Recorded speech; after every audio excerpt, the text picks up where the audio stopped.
Hola, hi, this is Al, your statistics instructor. Let's get to work. In this video, we will continue our discussion about problematic observations. We will talk about the concept of leverage. So, if I remember correctly, in another video where we started talking about problematic observations, we mentioned that we at some point were going to talk about numerical measures of influence.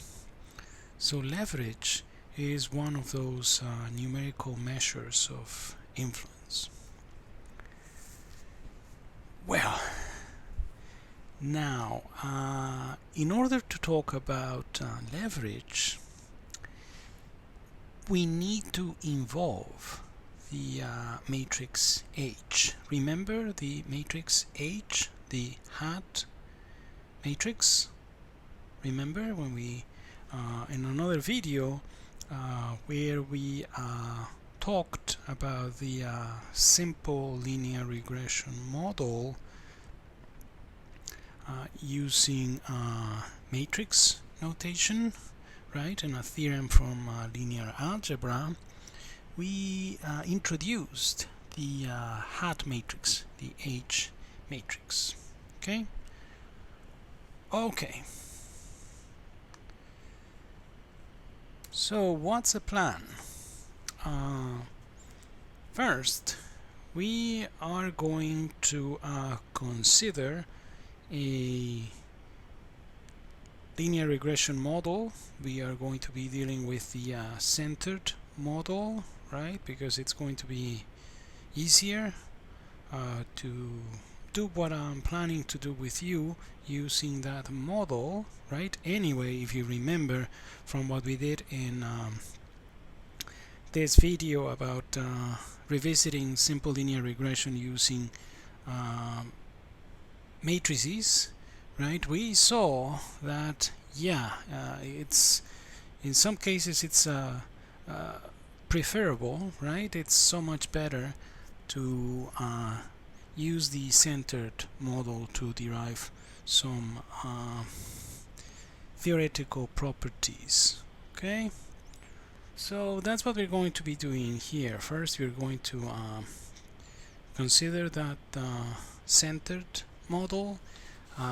We are going to find the H matrix, the hat matrix, for a generic but small data set, but that is going to help us derive a formula for the leverage of an observation. Then once we have that, we're going to compare our formula with what you would get in the case of a particular example. Again, a small data set. Later, we are going to talk about the interpretation of leverages, and that's it. Okay, so that's a plan. Here we go. So let's consider finding H for the centered model. So let's find H for the following model. Our model would be yi equals beta 0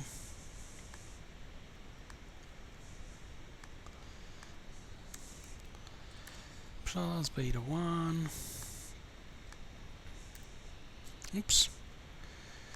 beta 1 times xi minus x bar plus epsilon I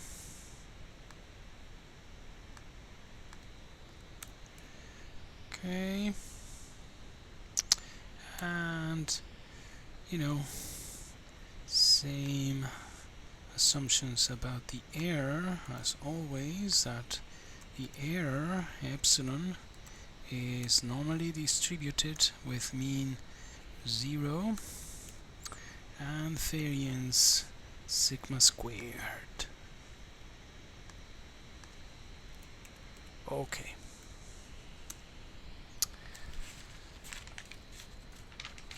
So let's find h, right? So recall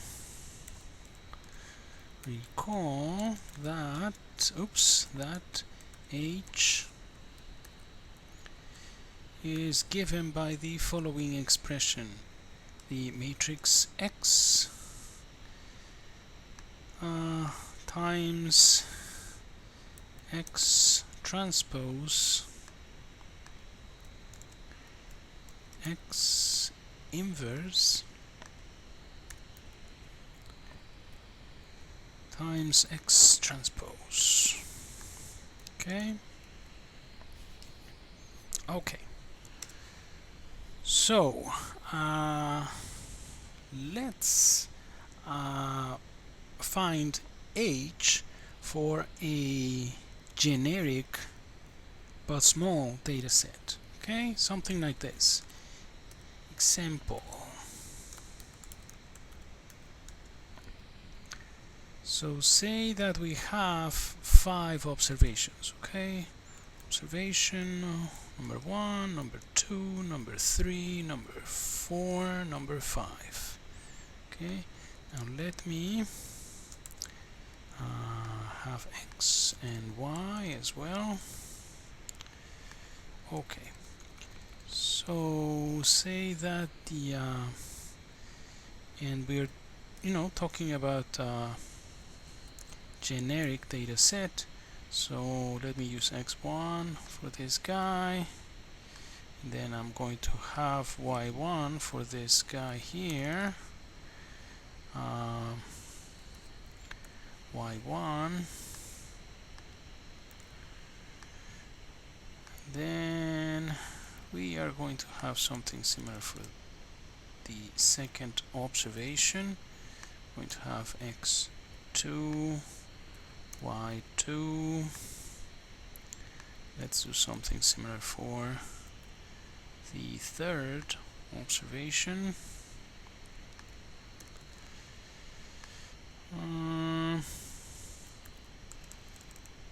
Fourth,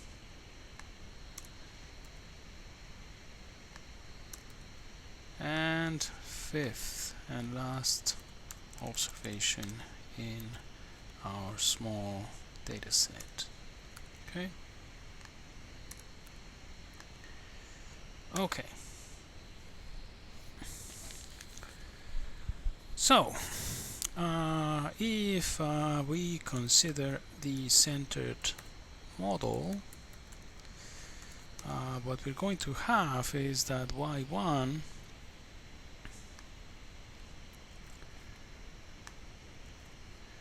is the same as beta 0 plus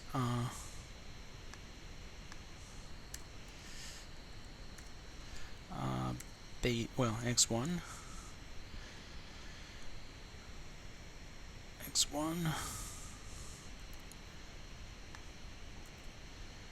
minus x bar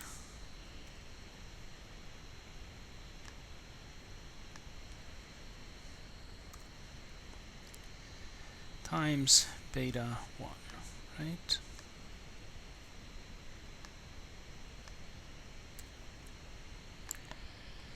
Plus a particular error term epsilon 1.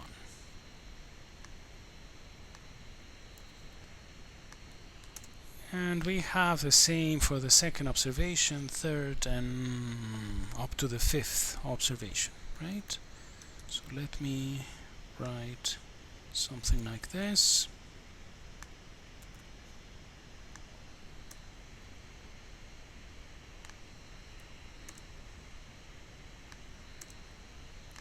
Okay. Now, what we are going to do here is we are going to, just like we did when we talked about a simple linear model using matrix notation, we're going to translate this into a product of matrices, right? So the matrix that I want here, right, is the X matrix, the sign matrix, okay, for that model, so I can find H, okay? So it makes sense, right, that if I am considering this, right, we could rewrite these 5 equations like this, like vector y with 5 rows and 1 column, right? Then a design matrix X, which is going to be 5 rows and 2 columns, okay? And it's going to look like this. 1, and then we have this x1 minus x bar, right? Another 1, and then we have again something like this, but it would be the second observation, and so on.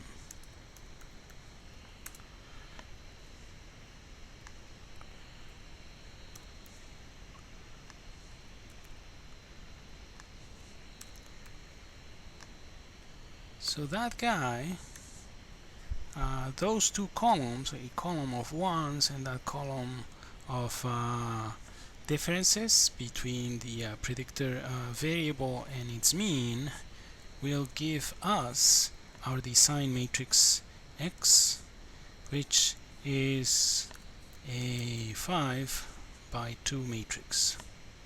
Okay, 5 by 2. Okay, great. So now let's find the hat matrix, but before we do that, let's find this guy, X transpose X, right? We're going to need it. Let's find that guy, X transpose X, X transpose X. Now we want to be careful with the dimensions. If X is 5 by 2, X transpose is going to be 2 by 5, and then times X, which is 5 by 2, we're going to end up with a matrix that is 2 by 2, right? So let's just remind ourselves about the dimensions of this matrix. So a 2 by 2 matrix. Good. Now this guy is X. So X transpose would have as its first row this, right? So it would be the first element here of X transpose X would be 1, 1, dot, dot, dot, dot, dot, 1, right? We have 5 of them, so 5, right?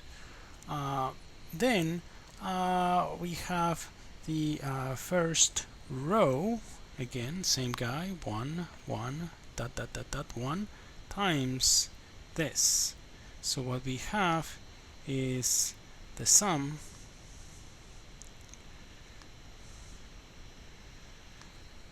I goes from 1 to 5 of something that looks like this, right?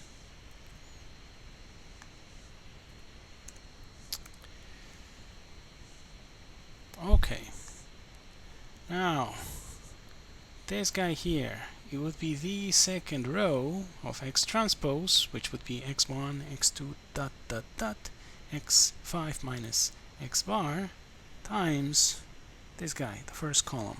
So it's going to be exactly the same as this. And finally we have second row, second column. It would be the sum of xi minus x bar squared. Agreed?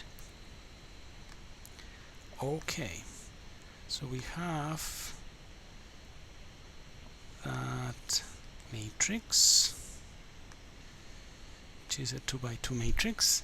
Now, I think that we talked about this in detail, but let me just remind you, when we expand this, it's going to be sum of the xi's. This is going to be n times x bar. So when you just remember that x bar is the sum of the xi's divided by n, the n's cancel out, and we have summation of xi minus summation of xi. Then these two guys, these two elements in well, that are not on the diagonal are 0. So let me just say that here.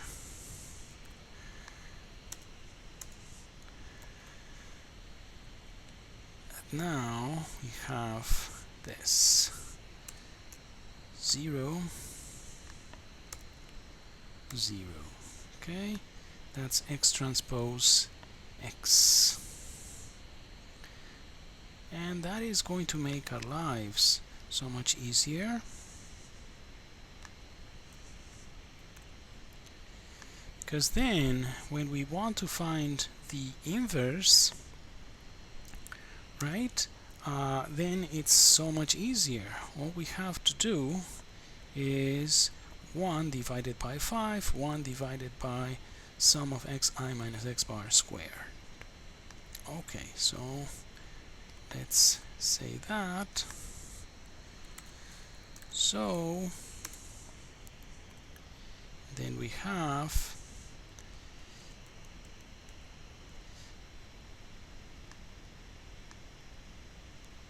inverse is just 1 over 5, 1 over sum of xi minus x bar squared. Okay. Now, what we need is that product, right? X transpose x inverse times x transpose, right? Let's write that down.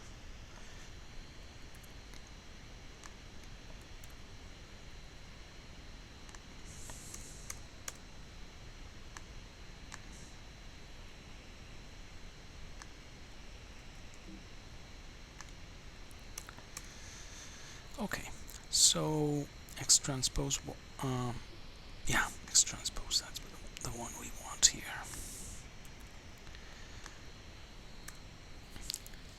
So now, remember that x transpose is 2 by, it's a 2 by n, meaning a 2 by 5 in this case, right?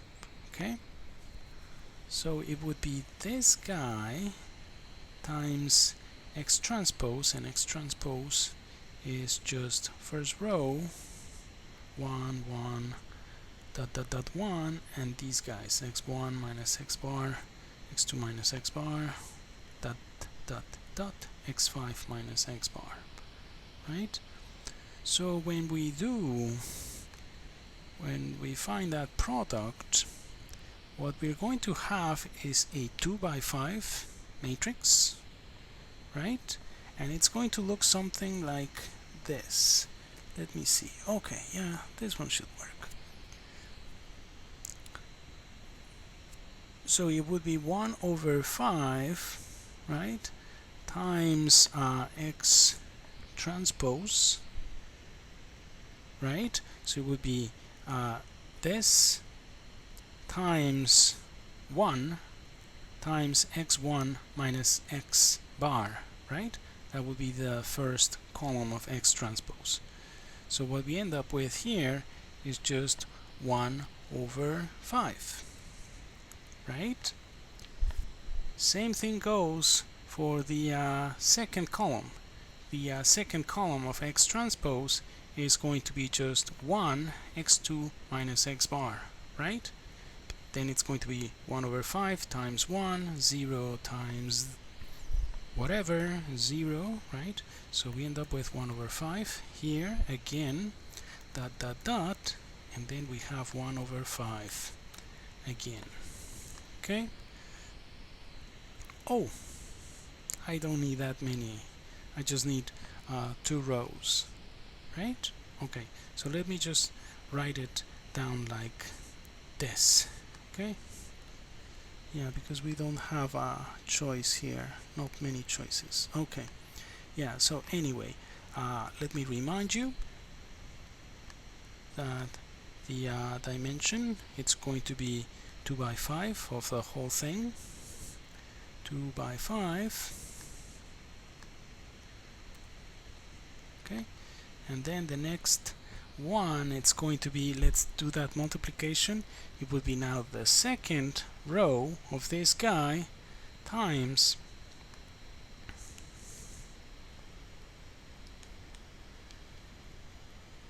first column, so it would be x1 minus x bar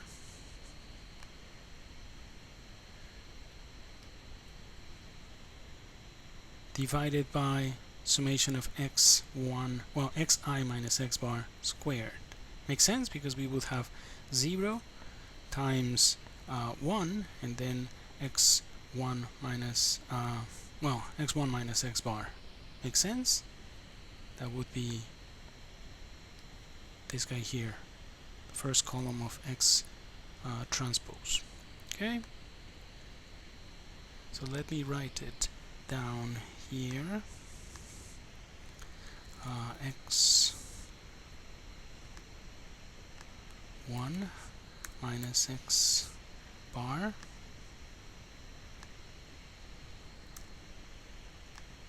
then we divide by this.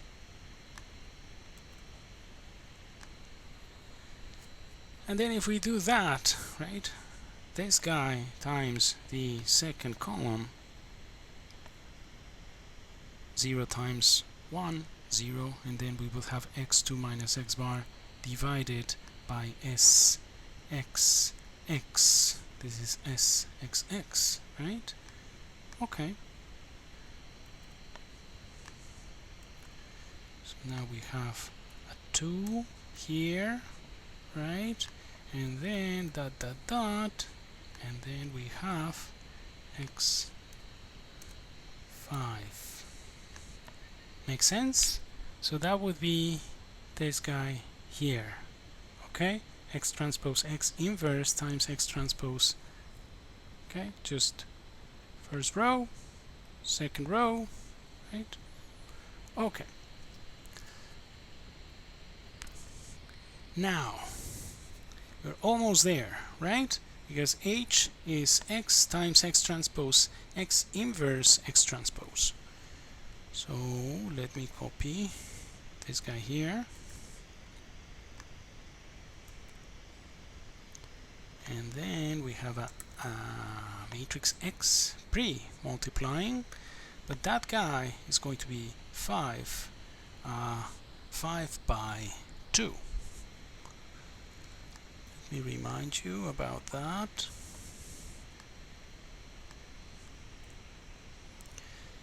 This is a 2 by 2, so we're in business. 5 by 2, 2 by 2, 2 by 5. So H in the end will be a 5 by 5 matrix. For this particular example, we have 5 observations and we end up with an H that is 5 by 5. Okay? Okay. Now let's try and find it. So x would be this guy here, right? This is the first row of x. So first row of x times first column of this, right? So it would be 1 times this plus x1 minus x bar squared divided by this, right? That would be the first entry of that 5 by 5 matrix. Let me write that down here. So first entry would be 1 over 5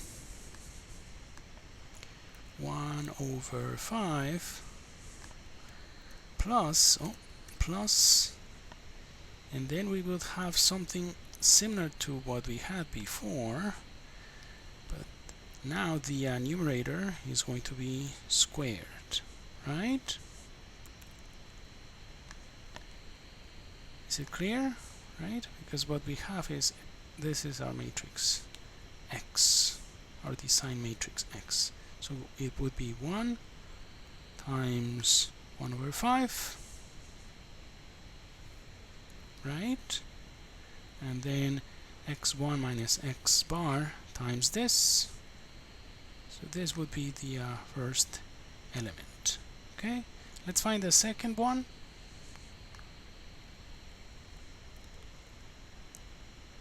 So it would be first row, second column,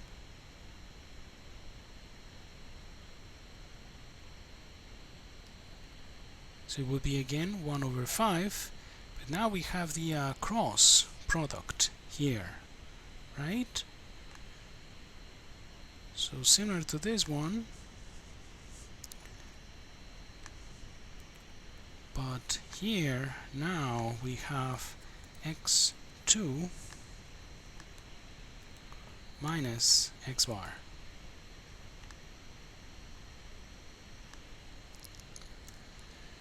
Then dot dot dot, as you can imagine, when we do first row, fifth column, what we end up with is something rather similar, but we're going to have the cross product between x1 minus x bar and x5 minus x bar, right? So something like this guy.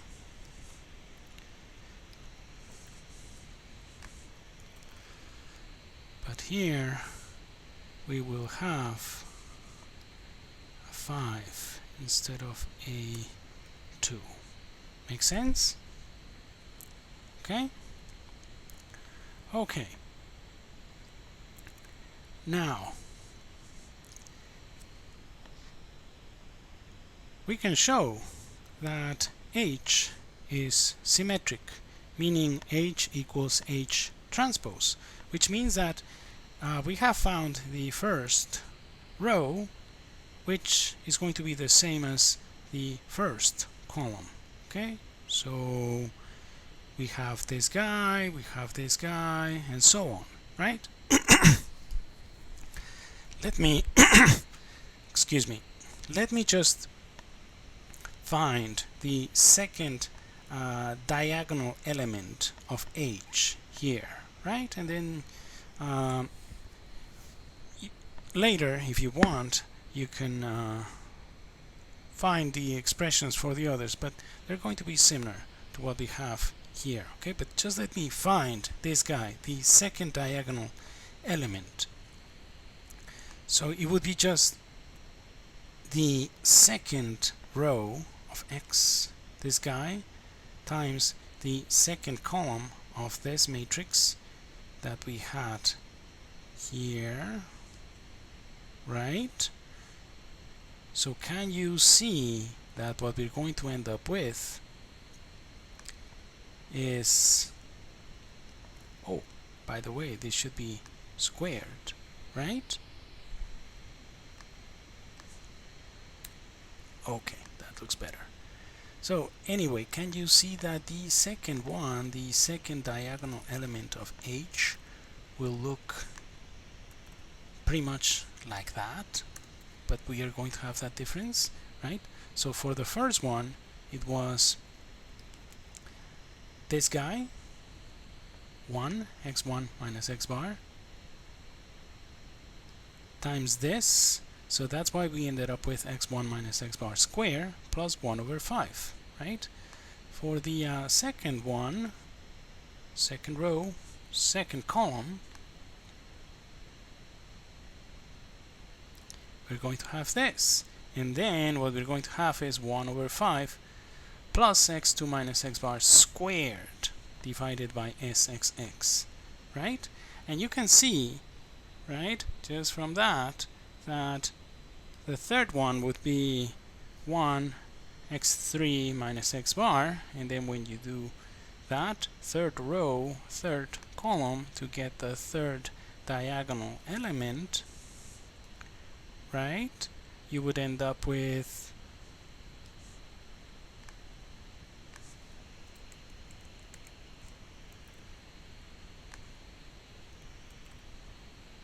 x3 minus x bar squared divided by sxx plus 1 over 5. Makes sense? So all these guys here on the diagonal look like this, right? So let me just generalize what we have done here. Let me open another one. So in general, right, the diagonal elements of H are what we're going to be referring as the leverage of the ith observation. Okay, and let me just say this, that for the single predictor variable case,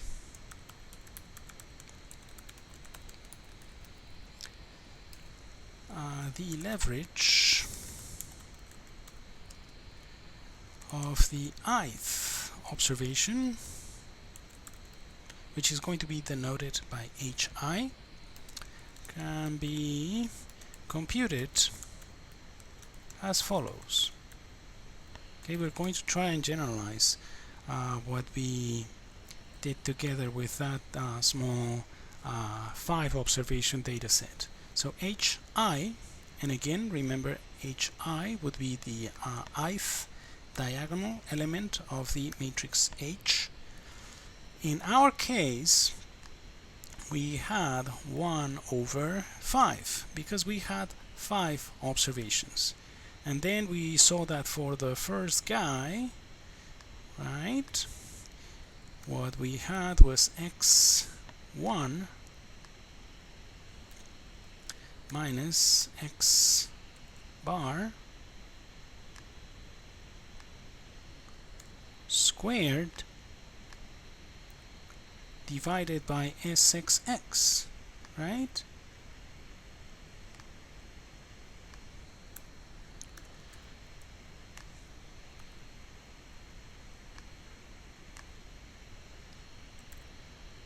So that was the first diagonal element, right?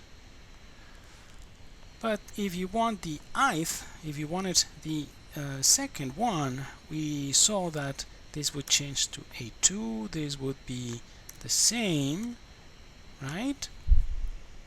If we wanted the third, it would be this, and so on, right? Okay, anyway, if you want the ith element of the diagonal of H, and you have n observations, right, this is what you want. That is the formula in general that defines the leverage of the ith observation. Okay, Now let me make a comment just from the formula, and that's why it was good that we found it, right? So we can say something like this. So just from this formula, it should be clear to us that the farther the observation xi is, well, not the observation, but the predictor value for the ith observation, the farther it is from its mean, x bar, then the higher that leverage is going to be. Another comment about this formula we just found for the leverage of the ith observation in the case of simple linear regression. This guy should remind you of the formula that you use to compute the confidence interval for the expected value of yi. Remember? Right? So anyway, except for sigma square, right? If you had sigma square and then times this, basically this is the variance of your fitted value y hat I, right? The formula that you have inside that square root when you're finding that confidence interval for the expected value of yi. So that's another interpretation of the leverage. Okay, that it's basically the variance of your fitted value yi hat, except for for that multiplier that you would need, right? That is square. Okay. Okay. So let's go back to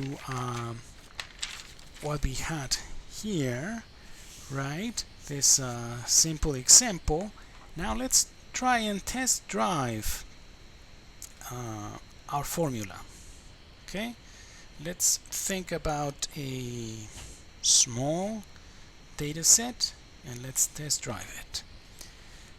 So remember that there is another video where we started discussing these ideas about influential observations. Okay, so we're going to revisit that data set. Remember, it also contained 5 observations.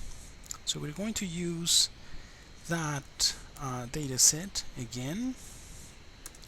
Remember that the predictor variable was the number of hours students spent studying matrix algebra, and y, the response, was the performance of these students in the final exam. Okay, so remember that we are considering the centered model, right? And that to find h we need the design matrix X. So let's try and construct that design matrix X, right, for this particular data set. So the first column of our design matrix X is just a column of it's a column vector of ones, right? So that one is easy. Let me call it col1. So 1, 1, 1, 1, 1. There we are. The second column, we know it's going to be x minus the mean of x, right? Now let's just check that that's what we want. Okay, yeah, that makes sense. Okay, so now let's construct that design matrix X.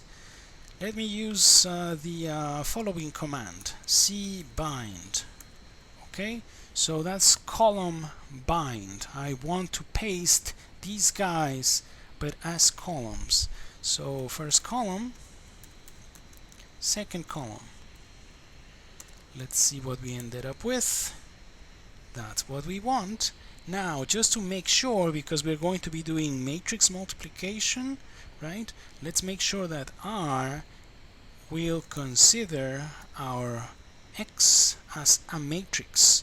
So let's do this. Matrix X, number of rows, 5, number of columns, 2. Let's take a look at it.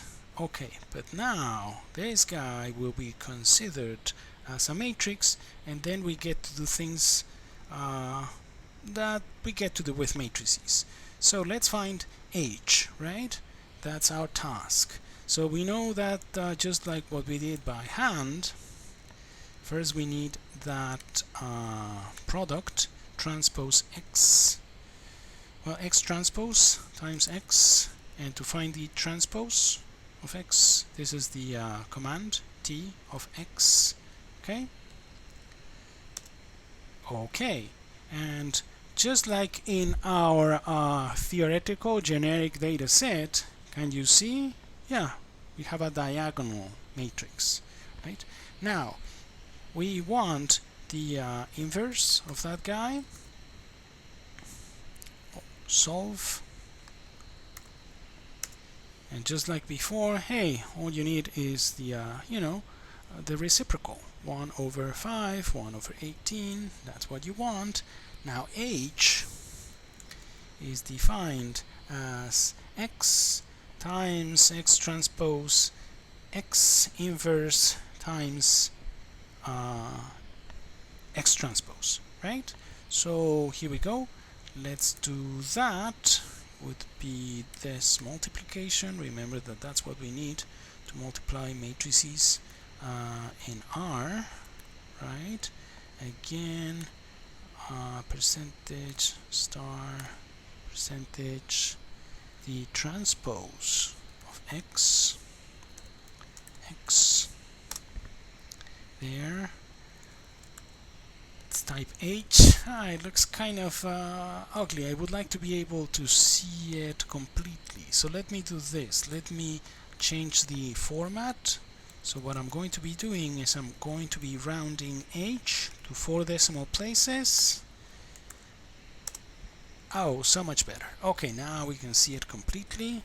Now we have this, right? Okay.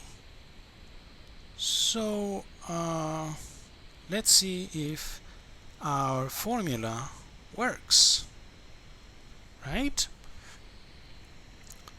So for instance, let's find the first leverage point for our example, right?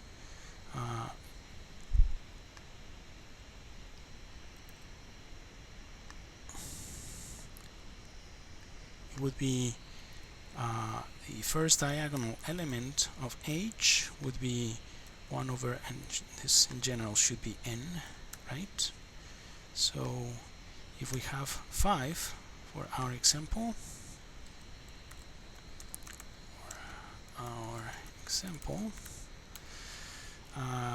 if we want the first one, it would be this.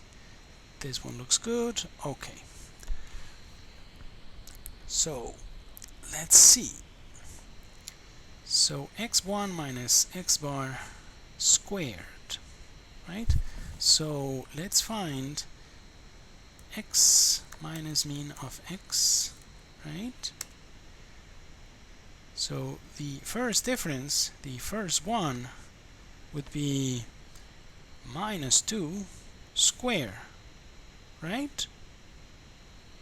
And then we need the sum of these differences with respect to x squared, right?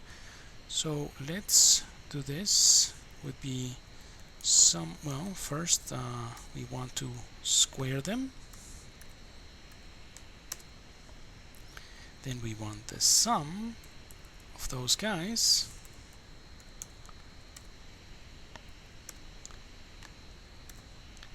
happens to be 18, right? So if our formula is working, the first leverage point should be the same as 1 over 5 plus this difference, right, which is minus 2 squared minus 2 squared divided by 18. So it should be, according to our formula, 1 over 5 divided by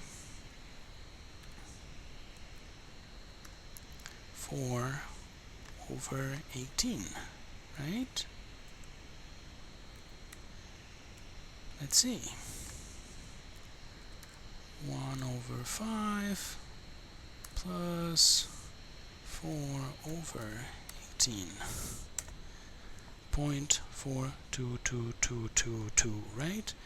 Let's take a look at what we did here. And oh, guess what? Yeah, it works.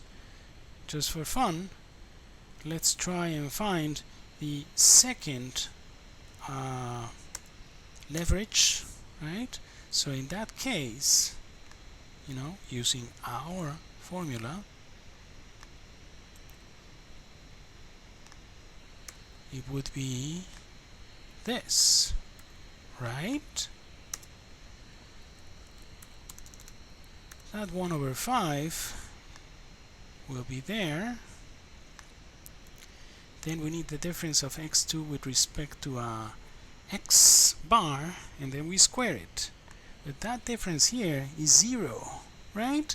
So 0 divided by sxx by 18 in this case, that's you know, 0. Then 1 over 5 happens to be what? 0.2, right? Let's take a look.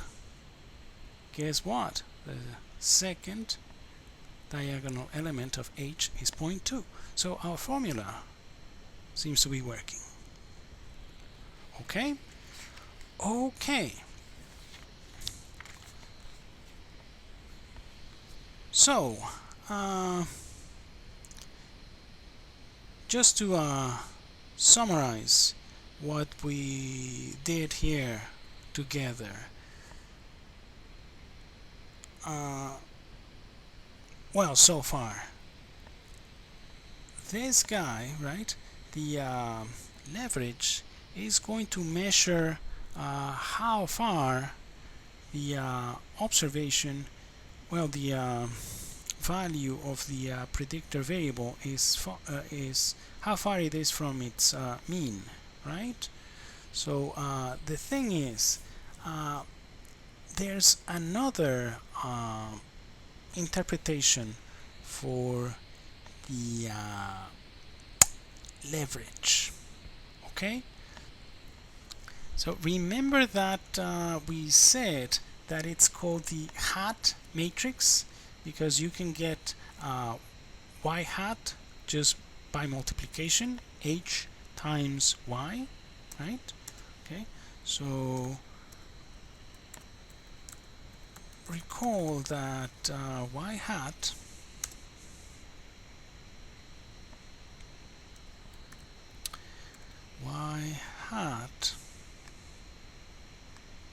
is h times y. Okay,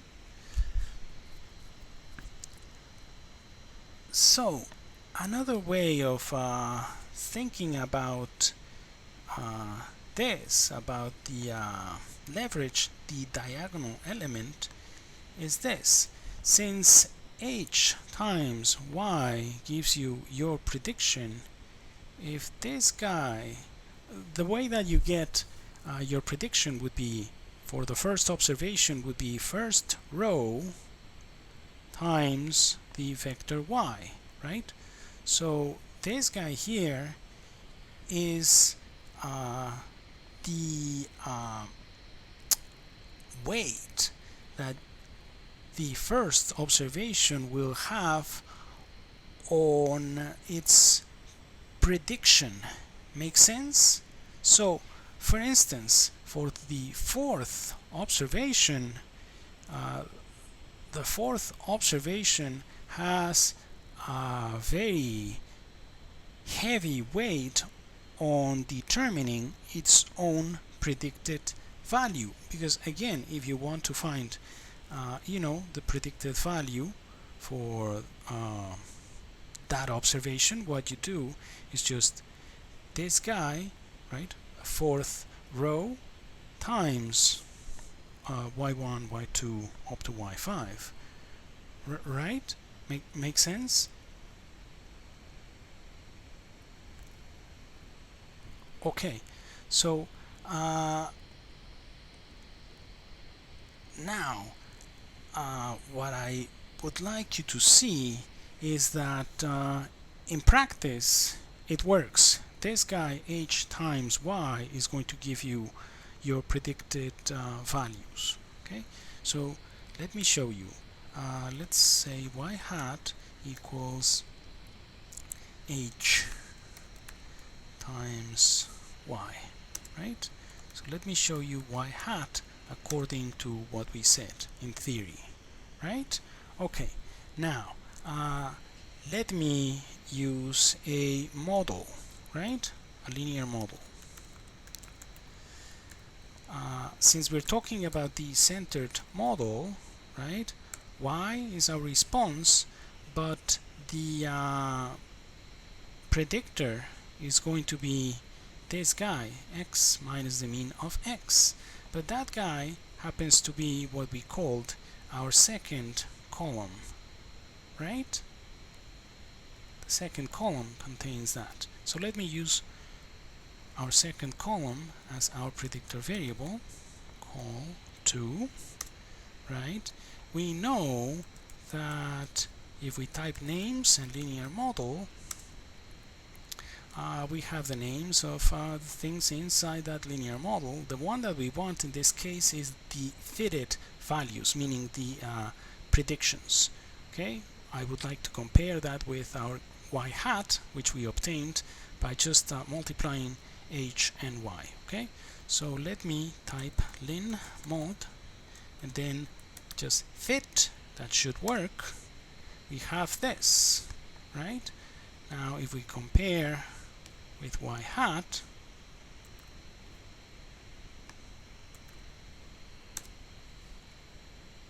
see? So yeah, it works.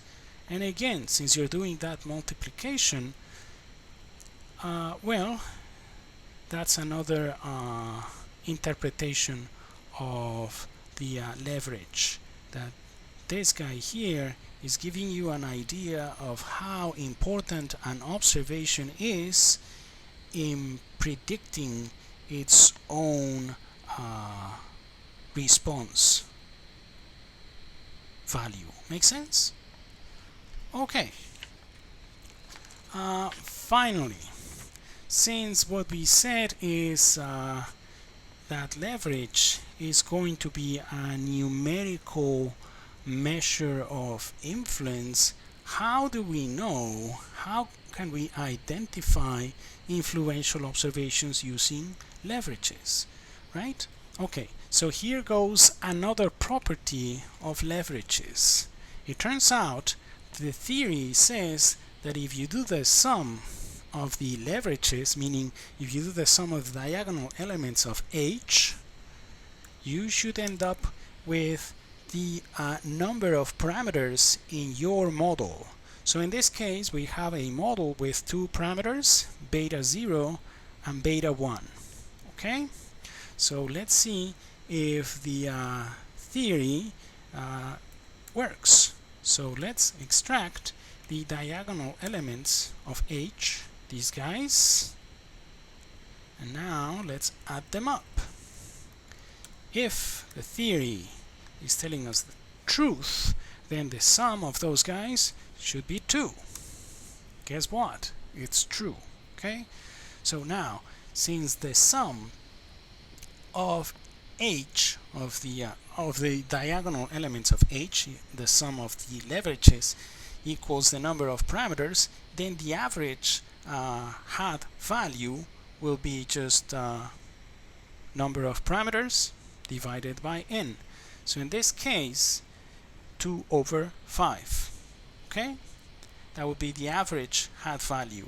And we have kind of a rule of thumb that if we have a relatively large sample size, meaning more than 30 observations, we're going to consider leverage to be high if it is twice the size of the average hat value. Make sense? But if you have a relatively small sample size, less than or equal to 30, like in our case, then the threshold will be that if a hat value is 3 times the average, then you should identify that guy as an influential observation. Okay, so let's see if we have a high average here. So again, we have 2 divided by 5. That would be the average hat value, right? Since the threshold, according to the sample size that we have, is if a leverage is, 3 times as big as the average, then you should take a closer look at it. That's our threshold, that's our cutoff, 1.2. And now if we take a look at these guys again, let me have them here. Well, it seems that none of these guys is beyond that threshold. But again, bear in mind that there are different ways of measuring influence. So if you remember, in our first video, what we saw is that the 5th observation had a huge influence on the regression results, meaning when we carried out hypothesis tests for the slope parameter, right? Okay, so what I want you to bear in mind is that you have to check several things. Okay, well, let's summarize what we did here today. What we did here is we introduce the leverage, which is a numerical measure of influence, right? To be able to talk about leverages, we had to involve H, the hat matrix, right? And that hat matrix will be very important for this, like establishing, detecting influential observations, and we will see that it will also play a very important role in residual analysis. Okay, so that's it for now. Thank you so much for watching. Please take care and keep working hard. See you next time. Bye.